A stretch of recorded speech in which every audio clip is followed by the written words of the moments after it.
बाबा जी की प्यारी साध संगत जी, राधा स्वामी जी।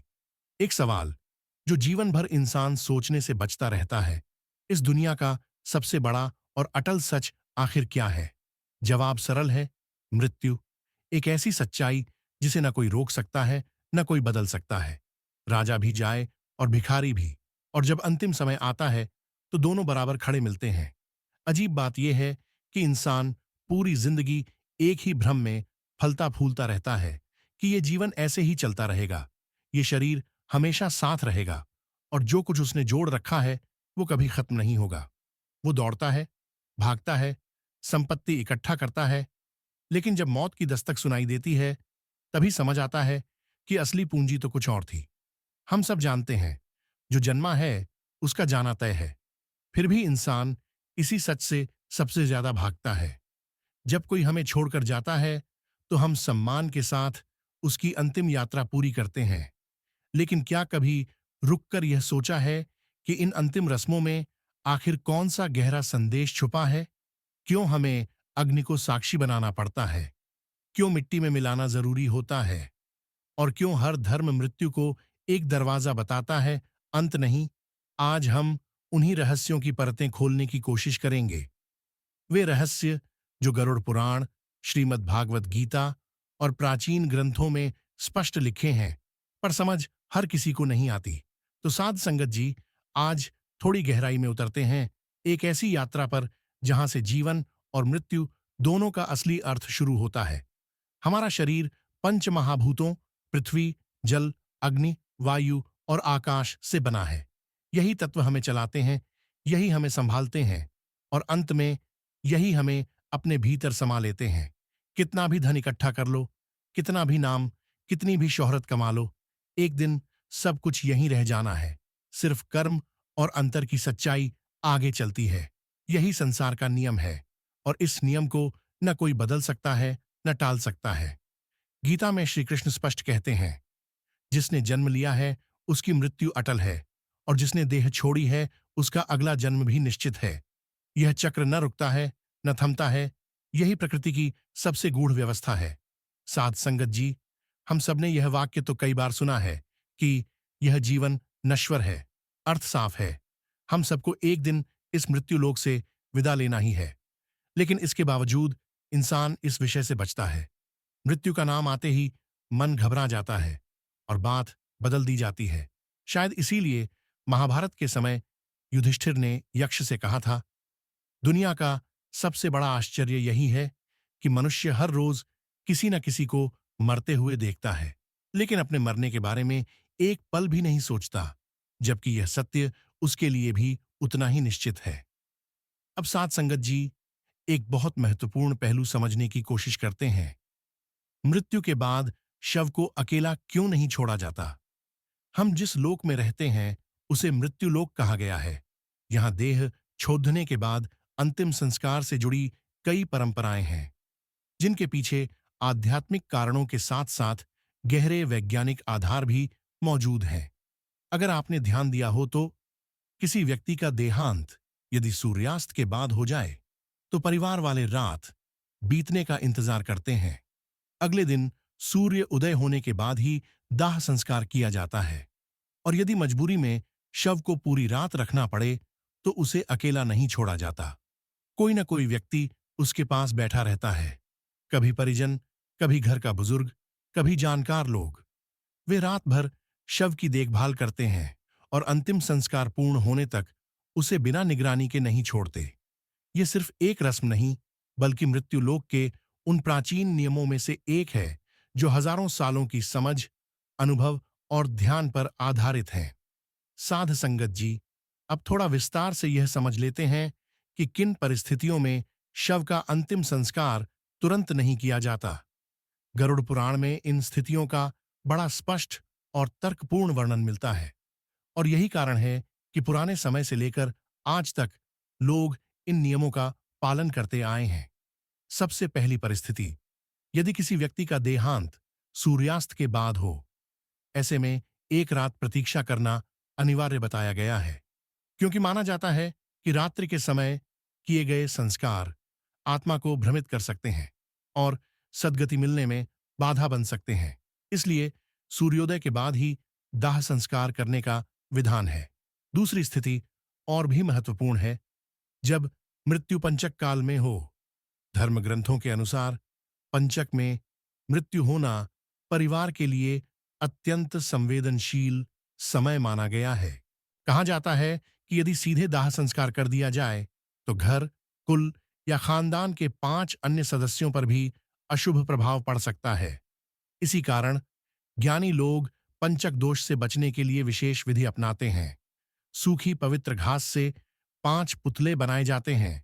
उन्हें शव के साथ अर्थी पर रखा जाता है और पूर्ण विधि विधान के साथ पंचक दोष समाप्त किया जाता है। इसके बाद ही अंतिम संस्कार होता है। माना जाता है कि यह प्रक्रिया आत्मा को मोक्ष की ओर बढ़ने में सहायक बनती है। तीसरी परिस्थिति, जब मृत व्यक्ति का पुत्र मुखाग्नि देने के लिए उपस्थित न हो और रास्ते में हो। पुराणों के अनुसार यह अत्यंत आवश्यक माना गया है कि मुखाग्नि पुत्र के हाथों से ही दी जाए। कहा जाता है कि ऐसा होने से आत्मा को उचित मार्गदर्शन मिलता है और सद्गति का मार्ग प्रशस्त होता है। इसलिए यदि पुत्र रास्ते में हो तो अंतिम संस्कार तब तक नहीं किया जाता जब तक वह पहुंच न जाए। साथियों, अब इस चर्चा को आगे बढ़ाते हुए आइए जान लेते हैं कि मृत्यु के बाद शव को अकेला क्यों नहीं छोड़ा जाता। इसके पीछे कौन सी मान्यताएं हैं और कौन से वैज्ञानिक पहलू इन परंपराओं को मजबूती देते हैं। मृत्यु के बाद आत्मा 13 दिनों तक घर में निवास करती है। गरुड़ पुराण में बताया गया है कि मृतक का शव पूजनीय हो जाता है। ऐसे में दाह संस्कार से पहले शव को अकेला नहीं छोड़ा जाना चाहिए, अन्यथा यह आत्मा का अपमान होता है। गरुड़ पुराण में यह भी लिखा है कि यदि शव को चींटियां, कीड़े मकोड़े, कुत्ते या बिल्ली इत्यादि से हानि होती है तो ऐसे ही कष्ट आत्माओं को यमलोक के मार्ग में भी झेलने पड़ते हैं। इसलिए परिवारजनों की यह जिम्मेदारी बनती है कि मृतक के शरीर की सुरक्षा करें। रात के समय तामसिक शक्तियां अधिक प्रबल होती हैं। जब शरीर से आत्मा निकल जाती है तो शरीर निर्जीव हो जाता है। ऐसी स्थिति में अन्य बुरी शक्तियां शरीर को अपने वश में करने का प्रयास कर सकती हैं। इसकी संभावना को खत्म करने के लिए किसी व्यक्ति का मृतक के शरीर के पास रहना आवश्यक होता है। यदि वैज्ञानिक कारण की बात करें तो विज्ञान कहता है कि जिस क्षण आत्मा शरीर को छोड़ डचकर अलग होती है उसी क्षण से शरीर का क्षय शुरू हो जाता है। इसलिए मृत शरीर से दुर्गंध आने लगती है। इस दुर्गंध को कम करने और वातावरण को धार्मिक बनाए रखने के उद्देश्य से मृत शरीर के आसपास अगरबत्ती, धूप और दीपक जलाए जाते हैं। ऐसा करने की जिम्मेदारी उस व्यक्ति की होती है जो शव की देखभाल करता है। इस बात की भी संभावना होती है कि तंत्र मंत्र करने वाले लोग मृतक के शरीर को नुकसान पहुंचा सकते हैं, जिससे मृत आत्मा संकट में पड़ सकती है। इसलिए किसी भी तांत्रिक को मृत शरीर के पास नहीं आने देना चाहिए। साथियों, गरुड़ पुराण में भगवान विष्णु और पक्षीराज गरुड़ के बीच की बातचीत का वर्णन है। भगवान विष्णु बताते हैं कि यदि इन बातों का ध्यान नहीं रखा गया और शव का अंतिम संस्कार सूर्यास्त के बाद या रात में कर दिया गया तो उस व्यक्ति की आत्मा को असुर यानी या पिशाच योनि में जन्म मिलता है और उसे अनेकों कष्ट भोगने पड़ते हैं। व्यक्ति की मृत्यु और दाह संस्कार का समय कितना महत्वपूर्ण होता है, यह आप महाभारत काल की घटना से समझ सकते हैं। भीष्म पितामह बाणों की शैया पर लेटे हुए सूर्य के दक्षिणायन से उत्तरायण में आने का इंतजार कर रहे थे।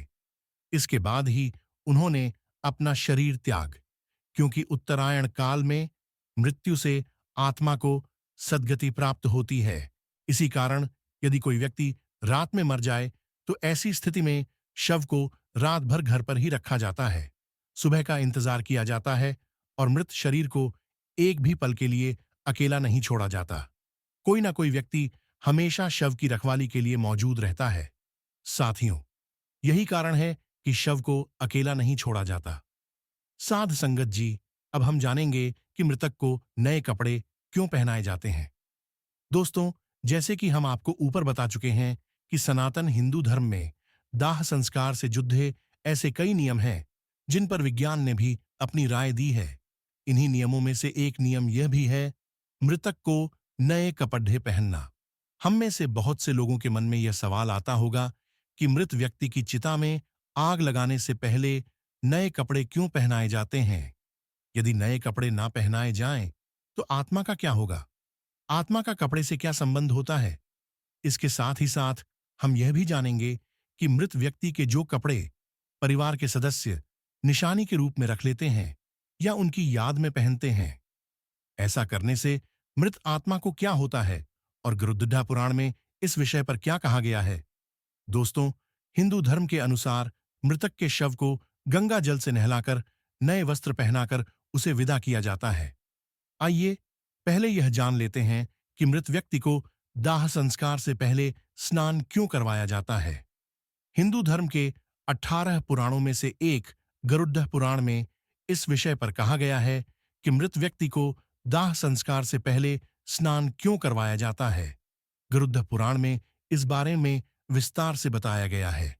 गरुड़ध्वज पुराण के अनुसार भागवत नाम एवं गोत्र का उच्चारण करते हुए मृत व्यक्ति को नहलाने की बात की गई है, और यदि किसी कारणवश तीर्थ स्थल में अंतिम संस्कार नहीं हो रहा हो, तो ऐसी स्थिति में मृतदेह को स्नान कराने के लिए पानी में गंगा जल मिलाकर स्नान करवाना चाहिए।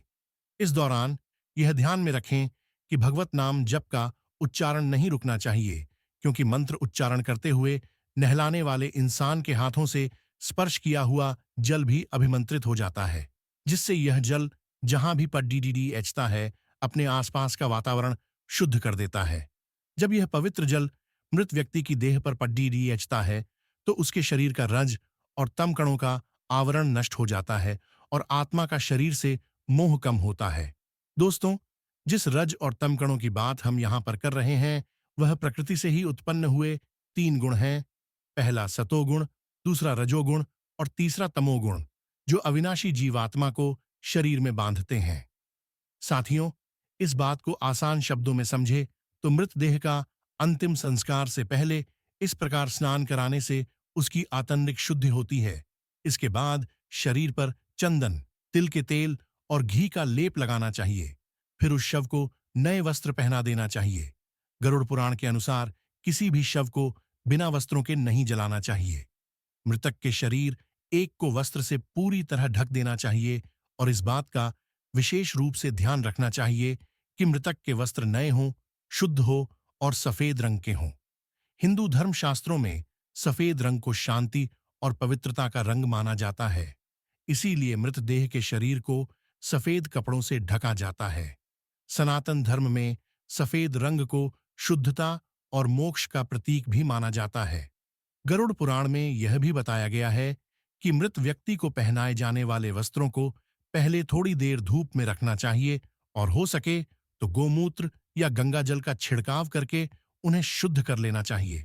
ऐसा करने से कपड़ों के माध्यम से मृत व्यक्ति के शरीर के चारों ओर एक पवित्र कवच बन जाता है, जो शव को बुरी शक्तियों के संपर्क में आने से बचाता है। साथ ही साथ ऐसा माना जाता है कि मृतक यमलोक की नई यात्रा पर जा रहा है। ऐसे में नए वस्त्र पहनकर ही उसे विदा किया जाना चाहिए। इसके बाद अंतिम संस्कार की विधि को आगे बढ़ाते हुए मृतदेह को चिता पर रख दिया जाता है, और उसके ऊपर पुष्प, चंदन और 5 प्रकार की पवित्र लकड़ियों को रखकर मुखाग्नि दे दी जाती है। दोस्तों, दाह संस्कार के बाद अस्थियों की राख एवं अस्थियों को गंगा आदि पवित्र नदियों में प्रवाहित कर देना चाहिए। ऐसा करने से उस मनुष्य के सारे पाप धुल जाते हैं और उसकी आत्मा पाप मुक्त हो जाती है। आत्मा की शुद्धि और पाप मुक्ति के लिए ही मृतक के परिवार द्वारा नए कपड़े पहनते हुए उसे आदरपूर्वक विदा किया जाता है और आत्मा की शांति के लिए प्रार्थना की जाती है। साध संगत जी, आइए अब हम आपको बताते हैं कि मृत व्यक्ति के कपड़े निशानी के तौर पर रखने से आखिर होता क्या है। दोस्तों, जब हमारा कोई अपना इस दुनिया से चला जाता है, तो अक्सर हम उनकी वस्तुओं को उस व्यक्ति की याद के रूप में संभाल कर रख लेते हैं। इन वस्तुओं में आम तौर पर कपड़े और उस व्यक्ति की पसंदीदा चीजें भी होती हैं।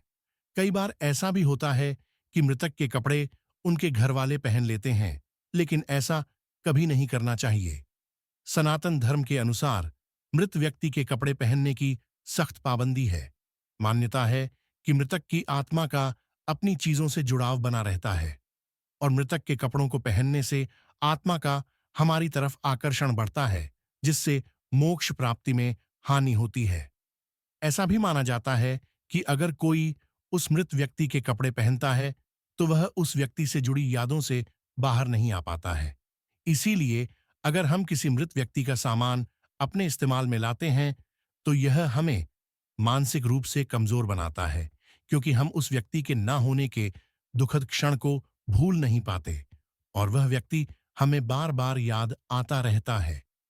इसीलिए कहा जाता है कि आपको मृतक की कोई भी वस्तु या कपड़े आदि उपयोग की हुई चीजें इस्तेमाल में नहीं लानी चाहिए। इन्हें हमेशा दान कर देना चाहिए। साध संगत जी, अब तक हमने जाना कि मृतक को नए कपड़े क्यों पहनाए जाते हैं और अब हम जानेंगे कि अंतिम यात्रा में राम नाम सत्य है क्यों बोला जाता है। अंत में हम बताएंगे कि शव यात्रा में मृत व्यक्ति के ऊपर मखाने और सिक्के क्यों फेंकते हैं। साथियों, हिंदू धर्म में आपने देखा होगा, मृत्यु के बाद जो लोग व्यक्ति की अंतिम यात्रा में जाते हैं, पूरे रास्ते भर राम नाम सत्य है, राम नाम सत्य है बोलते रहते हैं। क्या आपको पता है कि ऐसा क्यों कहा जाता है? अंतिम यात्रा के दौरान राम का ही नाम क्यों लिया जाता है? आखिर क्यों महादेव भी राम नाम की महिमा का गुणगान करते हैं? साथ ही हम यह भी देखेंगे कि कैसे राम नाम के जाप का चमत्कारिक प्रभाव आपके जीवन पर पड्डीडीडीएचता है। कैसे राम नाम के प्रभाव से वाल्मीकि जैसे एक साधारण डाकू त्रिकालदर्शी महर्षि वाल्मीकि बन जाते हैं और रामायण जैसे महाकाव्य की रचना करते हैं। साथियों, गोस्वामी तुलसीदास जी ने अपनी एक चौपाई में कहा है, तुलसी अपने राम को रीझ भजो या खींच भौम पड़ा जामे, सभी उल्टा सीधा बीज। इस चौपाई का अर्थ है कि राम का नाम जैसे भी लिया जाए, चाहे प्रेम से या गुस्से से, यह ठीक वैसे ही फल देगा जैसे कि खेत में पडिढ़ा बीज चाहे उल्टा हो या सीधा पौधा बनकर फल देता है। तुलसीदास जी से एक भक्त ने पूछा था कि जब मन भक्ति करने का नहीं करता तब भी मंत्र जाप करने से क्या फल मिलता है? तुलसीदास जी ने कहा कि जैसे जमीन में बीज बोने के समय यह नहीं देखा जाता कि बीज उल्टे पड़े हैं या सीधे, लेकिन समय आने पर सभी बीज अंकुरित हो जाते हैं और सभी उल्टे सीधे बीजों से फसल तैयार हो जाती है। इसी तरह राम नाम का जाप कैसे भी किया जाए, उसका फल अवश्य ही मिलता है। दोस्तों, पद्म पुराण में एक प्रसंग मिलता है। एक बार माता पार्वती ने महादेव से पूछा कि आप किसका ध्यान करते हैं? इसके उत्तर में महादेव कहते हैं, राम राम राम राम राम मनोरम सहस्त्र नाम तुल्य राम नाम वरानने। इसका अर्थ है, राम का नाम पर ध्यान करने से मेरा मन राम की दिव्य चेतना में लीन हो जाता है, जो कि दिव्य है। यह राम नाम विष्णु सहस्त्र नाम के तुल्य है, अर्थात भगवान विष्णु के हजारों नामों के बराबर है। एक बार भगवान शिव ने अपनी पार्वती जी से अपने ही साथ भजन करने का अनुरोध किया। भगवती पार्वती जी ने यह कहकर टाल कि वे विष्णु सहस्त्र नाम का पाठ कर रही हैं। थोड़ी देर तक प्रतीक्षा करके शिव जी ने जब पुनः पार्वती जी को बुलाया, तब भी पार्वती जी ने यही उत्तर दिया कि वह विष्णु सहस्त्र नाम के पाठ के विश्राम के पश्चात ही आ सकेंगी। शिव जी को शीघ्रता थी, भोजन ठंडा हो रहा था, अतः भगवान शिव ने कहा, पार्वती राम राम कहो। एक बार राम कहने से विष्णु सहस्त्र नाम का संपूर्ण फल मिल जाता है, क्योंकि श्री राम नाम ही विष्णु सहस्त्र नाम के तुल्य है। इस प्रकार शिव जी के मुख से राम इस दो अक्षर के नाम का विष्णु सहस्त्र नाम के समान सुनकर राम नाम का जप करके पार्वती जी ने प्रसन्न होकर शिव जी के साथ भजन किया। भगवान शिव पार्वती जी से कहते हैं, पार्वती श्री राम नाम का जाप जागृत, स्वप्न और सुषुप्ति इन तीनों अवस्थाओं में करना चाहिए। पार्वती, मैं भी इन्हीं मनोरम राम नाम में रहता हूं। भक्तों, अब जानेंगे राम का अर्थ क्या है। राम का अर्थ है प्रकाश, किरण एवं आभार। जैसे शब्दों के मूल में राम है। रा अक्षर का अर्थ है आभा और अक्षर का अर्थ है मैं या मेरा। तो राम शब्द का अर्थ हुआ मेरे भीतर का प्रकाश अथवा मेरे हृदय में प्रकाश। धर्म ग्रंथों में यह भी बताया गया है कि जिस तरह मृत्यु एक अटल सत्य है, ठीक उसी तरह इस संसार में राम का नाम भी सर्वथा सत्य है। दोस्तों, अंतिम यात्रा के दौरान राम नाम सत्य है का नारा लगाने का मतलब मृतक को सुनाना नहीं होता, बल्कि इसका उद्देश्य चल रहे परिजनों और मित्रों को यह समझाना होता है कि जिंदगी में और जिंदगी के बाद भी केवल राम नाम ही सत्य है, बाकी सब व्यर्थ है। महाभारत में भी राम नाम की महिमा के ऊपर एक प्रसंग मिलता है, जिसमें युधिष्ठिर यह बताते हैं कि अंतिम यात्रा के दौरान राम नाम सत्य का नारा क्यों लगाया जाता है। जब मृतक के शरीर को श्मशान ले जाया जाता है, तब उसके पीछे चल रहे लोग राम नाम सत्य है बोलते हैं, परंतु जब मृतक का संस्कार समाप्त हो जाता है और वह पंच तत्व में विलीन हो जाता है, इसके बाद साथ गए लोग जब वापस आते हैं, तो वे राम नाम को भूलकर अपनी अपनी दुनिया में व्यस्त हो जाते हैं और उसकी संपत्ति को प्राप्त करने के लिए आपस में लड़ने लगते हैं।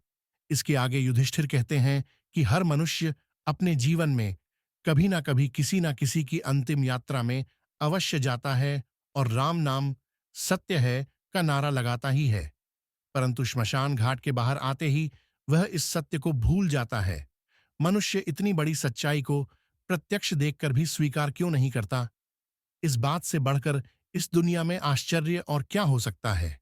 साध संगत जी, आप सोच रहे होंगे कि केवल राम का नाम ही सत्य क्यों है। ऐसा इसलिए है क्योंकि जब राम नाम का जाप किया जाता है, तब मृतक की आत्मा को मुक्ति मिलती है। ऐसा माना जाता है कि अंतिम यात्रा के दौरान राम का नाम बोलने से मृतक जन्म और मृत्यु के चक्र से मुक्त हो जाता है और उसे श्री हरि के चरणों में स्थान मिलता है। इतना ही नहीं, शास्त्रों में यह भी बताया गया है कि राम नाम जपने से मनुष्य के मन में बुरे विचारों का आना बंद हो जाता है। इसके प्रभाव से मनुष्य बुरे कर्म करना छोड़ देता है और सत्य के मार्ग पर चलने लगता है। राम नाम का जाप करने से मृतक के परिवार वालों को भी मृतक को भूलने में मदद मिलती है। जब भी किसी प्रिय की मृत्यु होती है, तो लोग काफी निराश हो जाते हैं। इन्हें हमेशा दान कर देना चाहिए।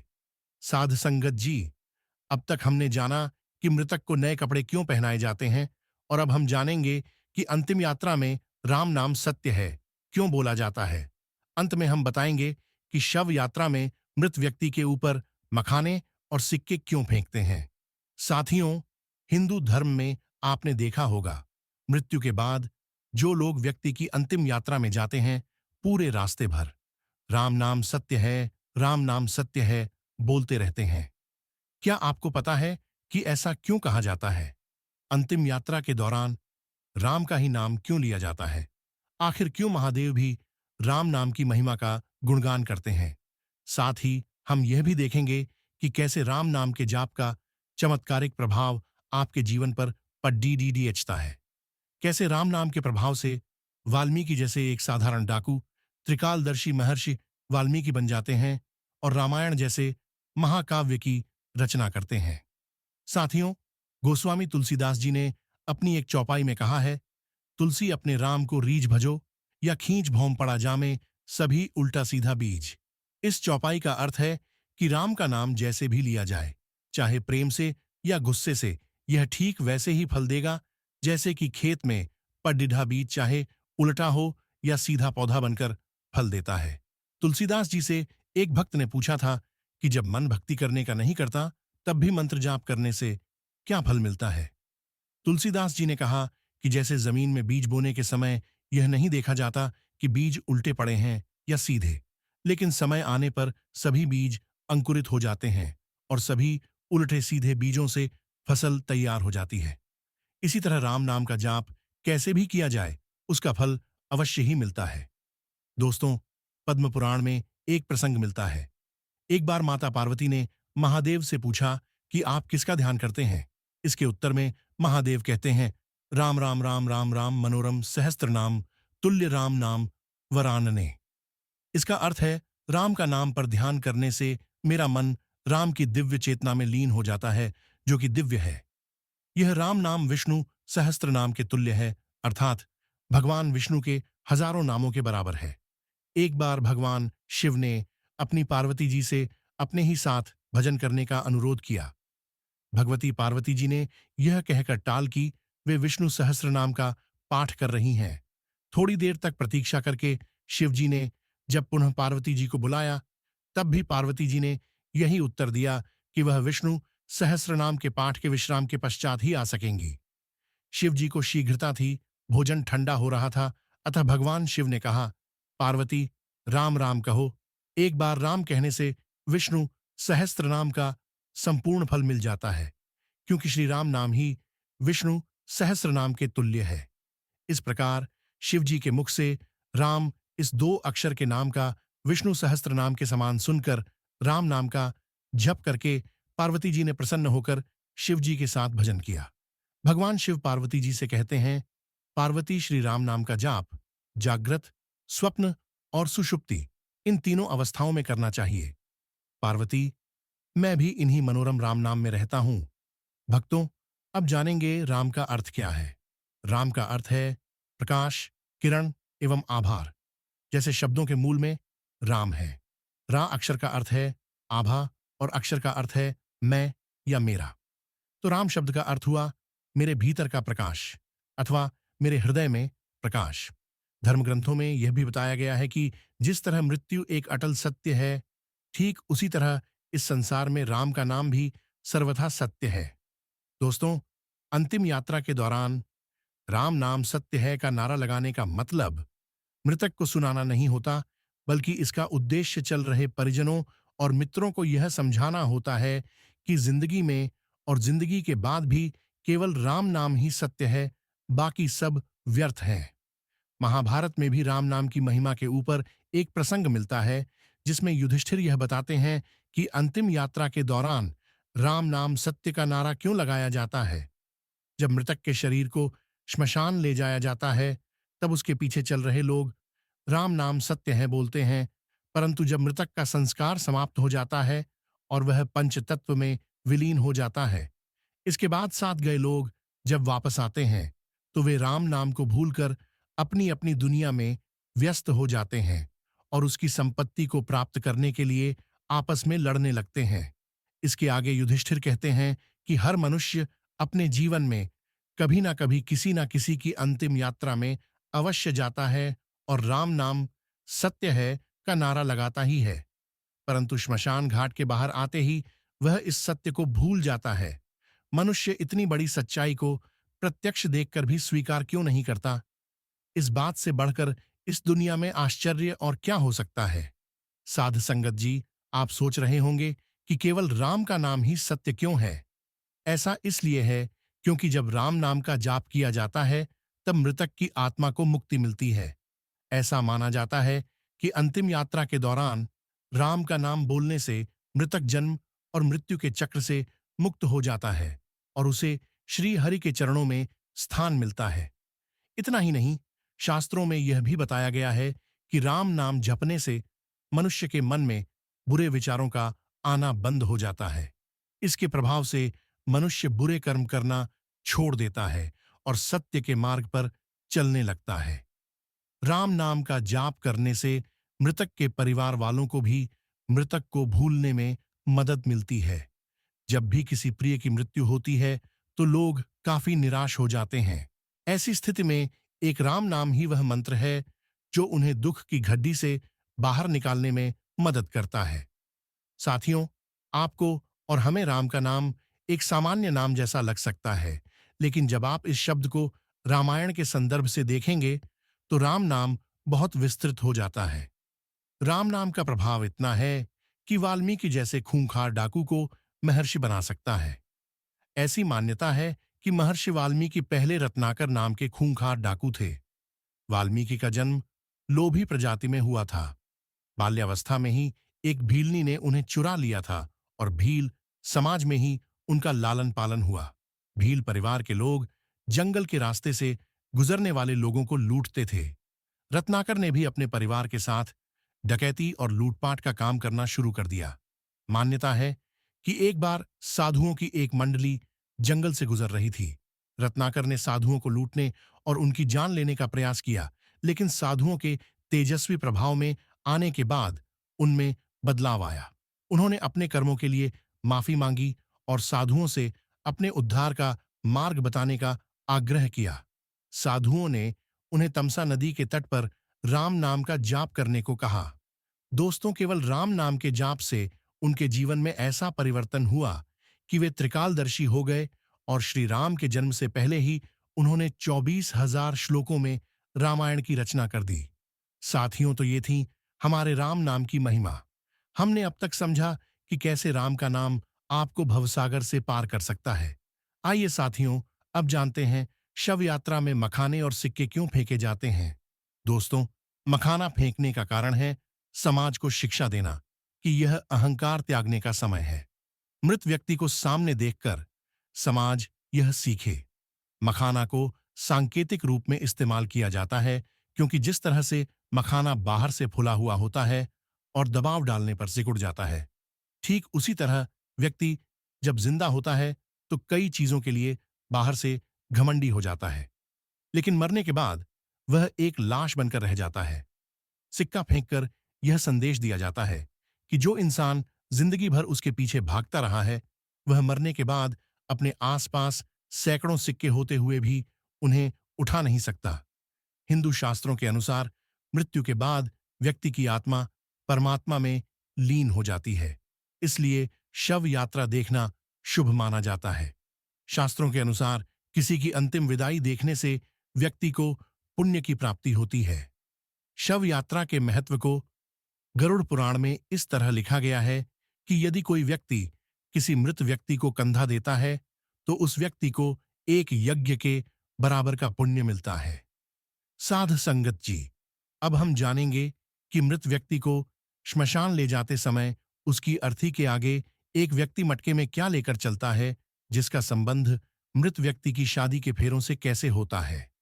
इसके बाद आप जानेंगे कि मुखाग्नि देने से पहले पानी से भरे मटके को गिराकर तोड़ना क्यों जाता है तथा शव को जलाते समय उसके सर पर डंडा क्यों मारा जाता है। साथियों, मृत्युलोक में जन्म लेने वाले हर जीव जंतु को एक समय के बाद यह लोग छोड़ना ही पड़ता है। उनकी मृत्यु जन्म लेने के साथ ही निश्चित हो जाती है। यही पृथ्वी लोक का सबसे बद्धा सत्य है। प्राणी की आयु क्षण प्रतिक्षण घटती रहती है, लेकिन कितनी बड़ी विडंबना है कि मनुष्य इस सत्य को जानकर भी महसूस नहीं कर पाता। हर व्यक्ति को कल आने की उम्मीद बनी रहती है। हिंदू धर्म में व्यक्ति की मृत्यु के बाद शव का दाह संस्कार किया जाता है। हिंदू धर्म में जन्म से लेकर मृत्यु तक 16 संस्कार होते हैं और इनमें से सबसे अंतिम संस्कार है दाह संस्कार, जो व्यक्ति के मरने के बाद उसके परिजनों द्वारा किया जाता है। इस संस्कार के अंतर्गत वेदों में कई नियम बताए गए हैं जो मान्यता अनुसार आत्मा को मुक्ति दिलाने के लिए जरूरी होते हैं। यह नियम बड़े विचित्र हैं। अधिकतर लोगों को इसकी सही जानकारी नहीं होती और अगर होती भी है तो आधी अधूरी। गरुड़ पुराण में बताए गए यह केवल मान्यताएं नहीं हैं, बल्कि इनका आधार आध्यात्मिक और वैज्ञानिक दोनों ही है। आजकल लोग इन रीति रिवाजों के पीछे छुपे कारण को नहीं जानना चाहते और जो जानना चाहते हैं उन्हें सही जानकारी उपलब्ध नहीं हो पाती।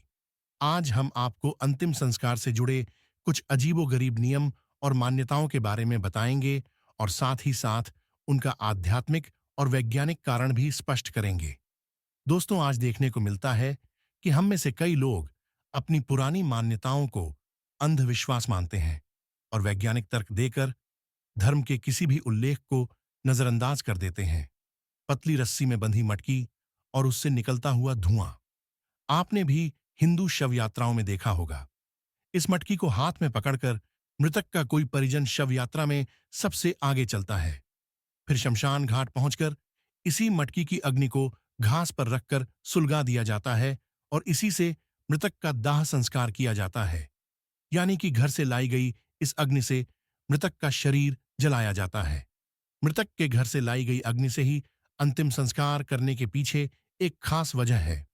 दरअसल दूल्हा दुल्हन जिस अग्नि के फेरे लेकर वैवाहिक जीवन में प्रवेश करते हैं, उस अग्नि को मंत्रोच्चारण से घर में स्थापित कर दिया जाता है। अनजान व्यक्ति इस अग्नि का उपयोग घर, यज्ञ, पूजन इत्यादि में पूरे जीवन करता है। यहां तक कि मरने के बाद भी इसी अग्नि से ही दाह संस्कार किया जाता है। पुराने समय की इसी प्रथा को मान्यता के रूप में आज भी घर से अग्नि जलाकर सुलगा हुआ एक कंडा या उपला मटकी में रखकर श्मशान ले जाया जाता है और फिर इसी से मृतक का दाह संस्कार किया जाता है।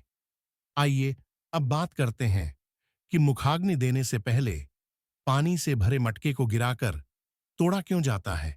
दोस्तों, अंतिम संस्कार के दौरान शव को चिता पर लिटाकर मृत व्यक्ति का पुत्र या कोई अन्य परिजन पानी से भरा घड़ा अपने कंधे पर रखकर चिता के चारों तरफ परिक्रमा करता है। इस घड़े में एक छेद होता है जिससे पानी निरंतर गिरता रहता है। परिक्रमा करने के बाद ये घड़ा जमीन पर गिराकर तोड़ दिया जाता है, जिसके बाद ही शव एक को अग्नि दी जाती है। आइए जानते हैं ऐसा करने का धार्मिक और वैज्ञानिक क्या कारण है। दोस्तों, शास्त्रों के अनुसार हर चीज नश्वर है।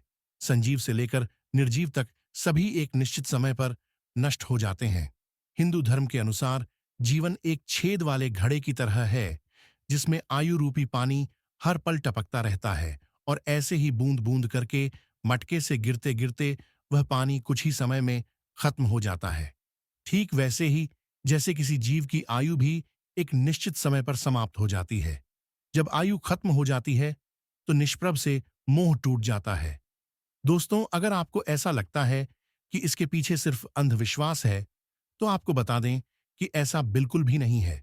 दरअसल इसके पीछे एक ठोस वैज्ञानिक कारण है। पुराने समय में श्मशान घाट नहीं हुआ करते थे। ऐसे में शव को खेतों में जलाया जाता था। मटके में पानी भरकर शव के चारों ओर घूमने के पीछे वैज्ञानिक कारण यह रहता था ताकि जब शव को जलाया जाए तो आग केवल उसी क्षेत्र में रहे, आगे ना फैले। इसी वजह से परिक्रमा के दौरान पानी गिराकर वहां की जमीन को गीला किया जाता था। दोस्तों, अंतिम संस्कार से जुड़ा एक नियम और भी विचित्र है, जिसके अंतर्गत जब मृत व्यक्ति का शव चिता पर जल रहा होता है तो उसके सर पर जोर से डंडा मारा जाता है। इस क्रिया को कपाल क्रिया कहा जाता है। कपाल क्रिया जितनी विचित्र है उतनी ही महत्वपूर्ण भी है। आइए अब बताते हैं इसका आध्यात्मिक और वैज्ञानिक कारण। गरुड़ पुराण के अनुसार शव को जलाते समय यदि उसका कोई अंग शेष रह जाए तो इसे अशुभ माना जाता है।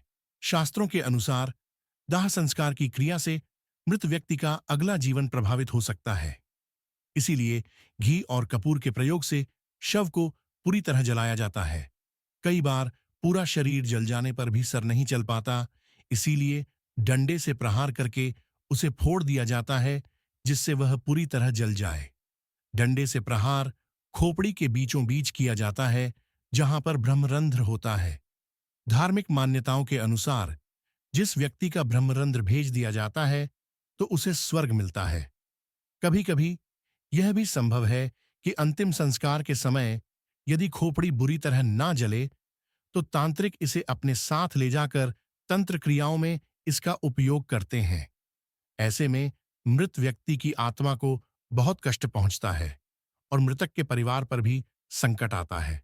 दोस्तों, अब आपको बताते हैं कि सर पर डंडा मारने के बारे में विज्ञान क्या कहता है। विज्ञान के अनुसार खोपड़ी की हड्डी इतनी मजबूत होती है कि उसे आग में पूरी तरह जलकर राख होने में बहुत समय लगता है। ऐसे में उसके अधजला रह जाने की काफी संभावना होती है। कभी कभी कोई जंगली जानवर उस बचे हुए हिस्से को अपने साथ ले जाता है। वे इसे कहीं भी फेंक देते हैं जिससे पर्यावरण प्रदूषित होता है। इसी कारण से शव को पूरी तरह जलाने के लिए सर पर डंडा मारकर फोड़ दिया जाता है। ऐसा माना जाता है कि शव यात्रा देखना सुखद एवं मंगलमय भविष्य का सूचक है। मान्यता यह भी है कि यदि काम पर जाते समय शव यात्रा दिख जाए तो अधूरे काम पूरे होने की संभावनाएं बनने लगती हैं। दुखों का नाश और सुखी जीवन का आगाज होता है। जो आत्मा शरीर से तुरंत निकली होती है वह अपनी अर्थी के साथ चल रही होती है और जो उसे प्रणाम करता है उसे आशीर्वाद देती है, जिससे व्यक्ति के पुण्य बढ़ते हैं। साथियों, यह थे हमारे अंतिम संस्कार के कुछ खास नियम जिनका पालन करना जरूरी होता है। अन्यथा ऐसा माना जाता है कि अगर इन नियमों के पालन में किसी प्रकार की लापरवाही हुई तो मृतक की आत्मा को बड़े कष्ट उठाने पड़ते हैं। इसी कड़ी में यह भी बताया गया है कि दाह संस्कार करने के बाद उसके परिजनों में से किसी को भी पीछे मुड़कर श्मशान घाट की तरफ नहीं देखना चाहिए। साथियों, गरुड़ पुराण में भगवान विष्णु ने पक्षीराज गरुड़ को मृत्युलोक के रहस्य, मरणोपरांत आत्मा की गति, प्राणियों की मृत्यु इत्यादि के बारे में सब विस्तार से बताया है।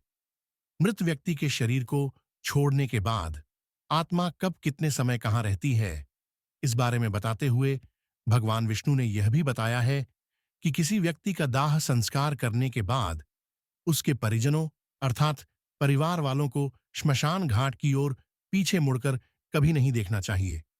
असल में दाह संस्कार करने के बाद शरीर तो जल जाता है, लेकिन आत्मा का अस्तित्व रहता है।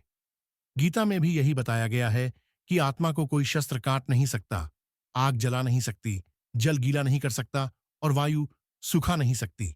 यही आत्मा शरीर के जन्म से लेकर मृतक के अंतिम संस्कार तक के सारे कर्मों को खुद अपनी आंखों से देखती है। गरुड़ पुराण में आगे बताया गया है कि आत्मा का अपने स्वजनों के साथ मोह बना रहता है। आत्मा के मोहग्रस्त होने पर व्यक्ति की आत्मा अपने परिजनों के आसपास ही भटकती रहती है। इस स्थिति में मृतक की आत्मा को मुक्ति मिलने में काफी कठिनाई होती है।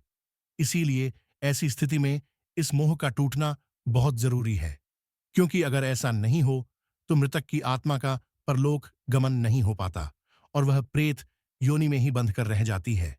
मृतक की आत्मा और परिजनों के मध्य इस मोह को तोड़ने के लिए यह स्पष्ट आदेश है कि दाह संस्कार के बाद कोई भी स्वजन पीछे मुड़कर न देखें, जिससे मृतक की आत्मा को ऐसा लगे कि उसके परिजन अब उससे मोह नहीं करते और वे उसे अग्नि को समर्पित कर अपने सांसारिक जीवन में वापस जाना चाहते हैं। परंतु यदि किसी ने पीछे मुड़कर देखा तो मृतक की आत्मा को यह लगेगा कि परिजनों के अंदर अभी भी मृत व्यक्ति के प्रति बहुत लगाव है और वह आत्मा वापस लौटने का प्रयास करती है। लेकिन अगर किसी ने पीछे मुड़कर नहीं देखा तो मृतक की आत्मा को यह समझने में आसानी होगी कि उसका इस लोक में समय पूरा हो गया और वह अपने मन को दूसरे लोक में जाने के लिए तैयार कर ले। मृत व्यक्ति की आत्मा के मोह को भंग करने के उद्देश्य से और भी कई कर्मकांड हैं जो 13 दिनों तक किए जाते हैं। पीछे मुड़कर ना देखना शुरुआती चरण में आता है। श्मशान में जलती चिता की ओर पीछे मुड़कर देखने पर मृतक की आत्मा जीवित व्यक्ति को प्रभावित करके सताने भी लग सकती है। बच्चे आत्मा के प्रभाव में जल्दी आ जाते हैं, इसलिए यदि बच्चे श्मशान घाट गए हों तो श्मशान से लौटते समय बच्चों को सबसे आगे रखना चाहिए। दाह संस्कार के बाद पीछे मुड़कर ना देखना आत्मा को एक प्रकार का संदेश देना होता है कि अब मृत व्यक्ति की आत्मा का उसके परिजनों से संबंध तोड़ने का समय आ गया है। मोह के बंधन से मुक्त होकर मुक्ति के लिए अब आगे बढ़ो।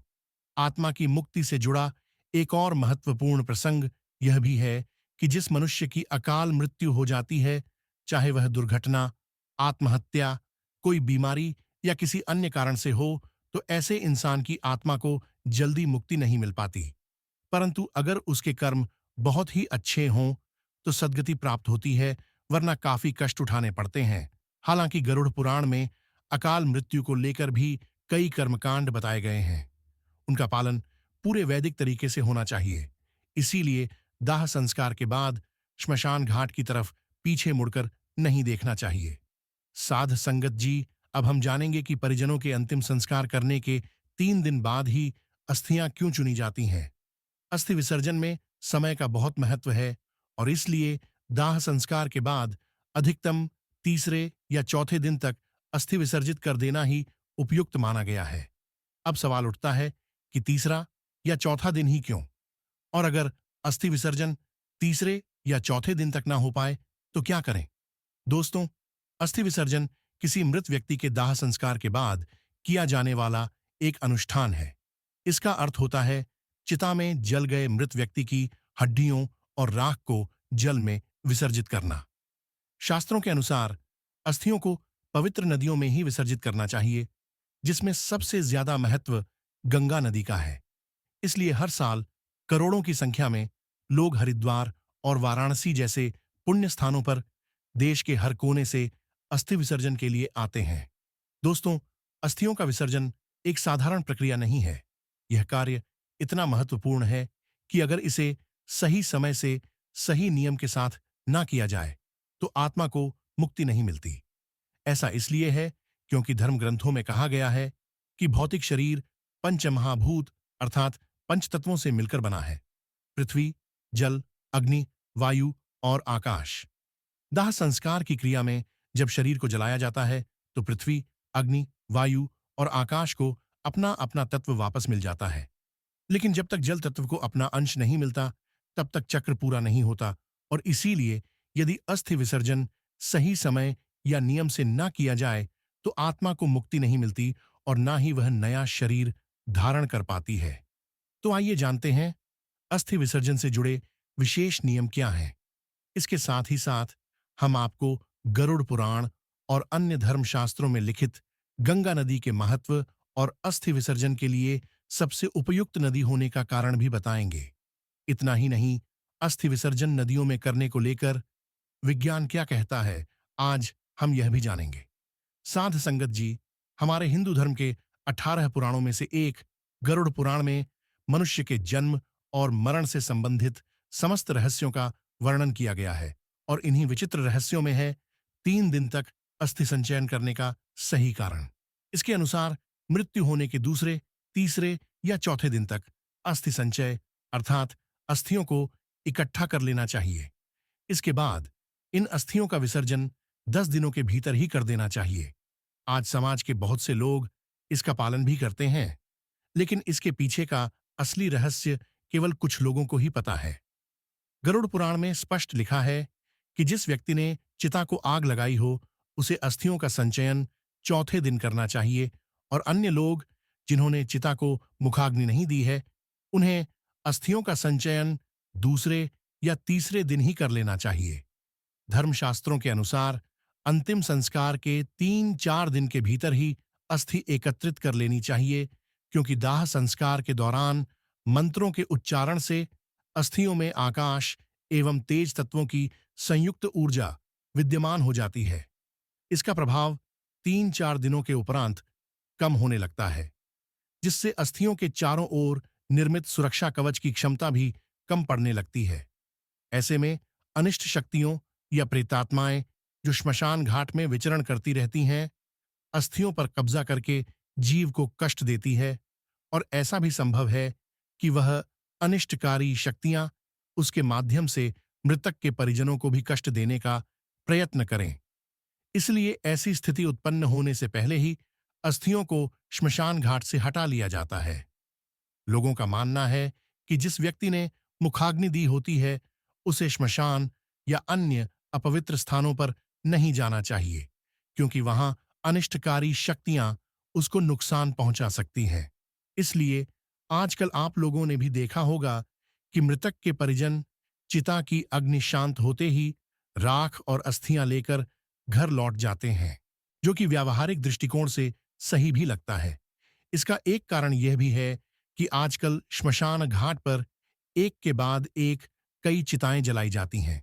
लोगों को चिता जलाने के लिए जगह ही नहीं मिलती, इसलिए संभव है कि चिता की राख को 3 दिन तक छोड़ दिया जाए तो शायद 3 दिन बाद ना तो अस्थियां मिलेंगी और ना ही राख, और अगर राख मिल भी गई तो वह आपके परिजन की है या किसी और व्यक्ति की राख से मिल गई है, यह पता ही नहीं चलेगा। इसलिए पुराने समय में अस्थि संचयन के लिए 3-4 दिन इंतजार करने की बात तो ठीक है, लेकिन आज के परिप्रेक्ष्य में ऐसा कर पाना थोड़ा मुश्किल जरूर है। लेकिन दोस्तों, अस्थियां एकत्रित करने से पहले यह जान लेना जरूरी है कि जहां शव को अग्नि दी गई थी, अस्थियों को वहां से लाने से पहले विधिवत पूजा करना अनिवार्य है। अस्थियों का संचयन करके उसे मिट्टी के पात्र में रखकर सफेद कपड़े से ढककर गंगा घाट ले जाना चाहिए। इसके पश्चात अस्थियों को दूध एवं जल से ढुलकर चंदन लगाकर एक धोने में रखकर गंगा जी में विसर्जित कर देना चाहिए। जिस मृत प्राणी की अस्थि 10 दिन के अंतर्गत गंगा में विसर्जित हो जाती है उसका ब्रह्मलोक से कभी भी पुनरागमन नहीं होता।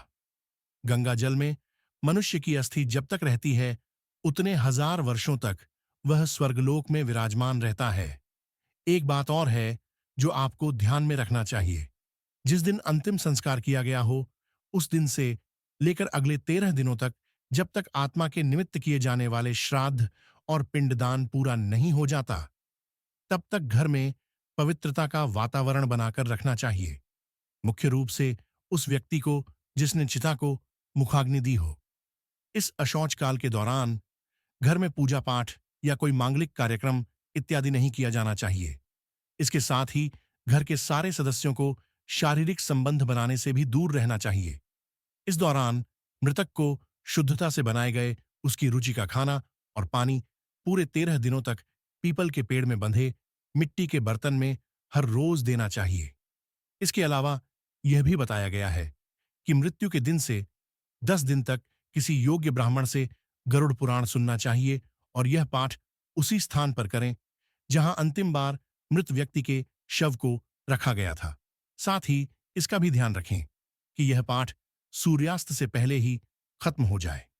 धर्मशास्त्रों के अनुसार यदि किसी कारण अस्थि विसर्जन 10 दिनों तक न हो पाया हो तो अस्थि विसर्जन तीर्थ श्राद्ध पूर्ण होने के बाद ही किया जाना चाहिए। चलिए अब जानते हैं कि गंगा जैसी पवित्र नदियों में ही अस्थियों को विसर्जन क्यों किया जाता है। दोस्तों, मां गंगा में अस्थियों के विसर्जन को लेकर कई कथाएं प्रचलित हैं।